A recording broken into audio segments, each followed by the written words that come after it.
All right, welcome to topic 3, the Republic and its democracy. So this week you're going to examine, we've written this fabulous federal constitution. Now we have to get it ratified. There were two opposing factions, the Federalists who wanted a strong national government and the Anti-Federalists, people like Thomas Jefferson who wanted stronger states. The problem with the Anti-Federalist position is they wanted stronger states, but stronger states had already been tried with the Articles of Confederation. It was a disaster. So we needed that strong federal government to work together as a nation.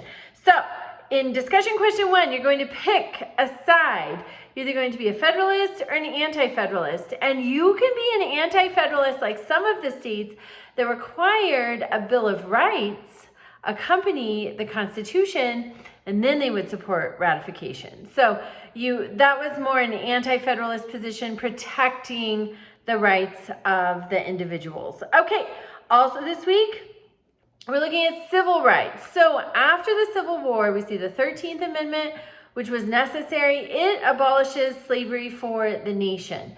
The reason that the Emancipation Proclamation was insufficient is because it only abolished slavery in the rebel states, the Confederate states. We needed something to get rid of slavery in the whole nation. That's what the 13th Amendment did. It was immediately impactful.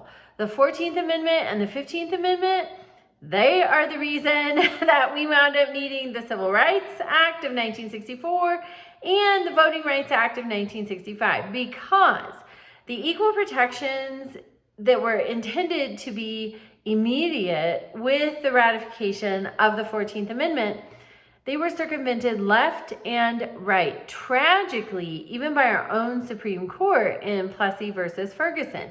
So we see almost 100 years later, the Civil Rights Act of 1964, same thing with the voting. The 15th Amendment should have given every male, because women did not yet have the right to vote, but should have given every eligible male the right to vote. It didn't. In the South especially, it was circumvented left and right. Poll taxes, Jim Crow laws, all sorts of issues. So we see the Voting Rights Act almost 100 years later in 1965. So you're looking at the impact on civil rights with the 13th, 14th, and 15th Amendments in discussion question 2. Also, you have an assignment, the evolution of democracy. We see the way that we govern, the way that we participate in government, the way the government is changing, especially between the Jefferson and Jackson administrations.